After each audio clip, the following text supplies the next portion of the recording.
Ok, salam la famille, j'espère que vous allez bien. Ici votre frère Al-Kamaté. Aujourd'hui, nous allons regarder une vidéo du vieux père Aziz 47. Vieux père, oui, parce que nous ne sommes pas catégorie, donc c'est un vieux père. Voilà, il a tenu des propos lors d'une interview dont moi, en tant que musulman, je suis pas d'accord. Voilà, on va l'écouter ensemble d'abord et puis, Inch'Allah, après, je vais donner mon point de vue. Écoutons-le. Vous voyez, affaire de grâce dont on parle, c'était la connaissance de nos ancêtres. Nos ancêtres n'avaient pas de guide spirituel pour pouvoir donner conseil au mariage à tout moment. Aujourd'hui, on a des témoins de mariage, on a des pasteurs de mariage, on a des révérends de mariage. Lorsqu'on a des problèmes, on va les voir pour qu'ils prient pour nous, pour que le diable nous empêche de nous fatiguer, selon leur dit. Mais nos parents, non. Ils avaient le code, ils avaient des travaux qu'ils faisaient pour consolider les foyers. Et c'est ce qu'ils pouvaient faire, c'était leur connaissance. Et ça marchait à 100%. Parce qu'il y avait moins de divorces qu'aujourd'hui. Ouais. Alors, tout ça marchait.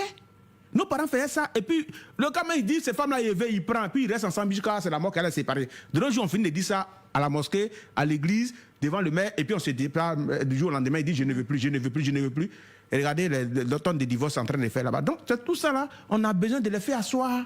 Ok, la partie qui m'intéresse, c'est ça qui est là. Le vieux père dit que malgré le conseil qu'on donne à la mosquée et à l'église, aujourd'hui, on voit plusieurs divorces. Donc, il va falloir qu'on les fasse asseoir pour que ces personnes puissent durer dans leur foyer. Mais vieux père, là, moi, je suis pas d'accord parce que la faute ne vient pas de ceux qui donnent les conseils, mais plutôt ceux qui ne mettent pas les conseils en pratique.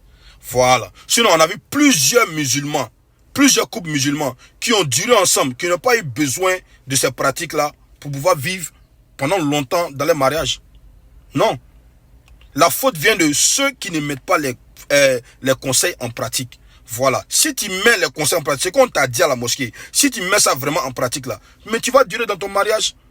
Voilà. Tu n'as pas besoin de faire asseoir quelqu'un pour que cette personne puisse durer dans son mariage.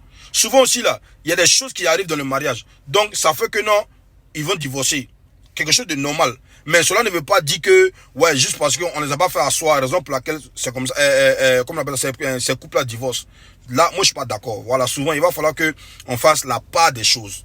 Voilà. Il y a des personnes qui divorcent. Ça, c'est pas la faute de ceux qui ont donné les conseils. Ceux qui donnent les conseils, là, ils ont donné de vrais conseils.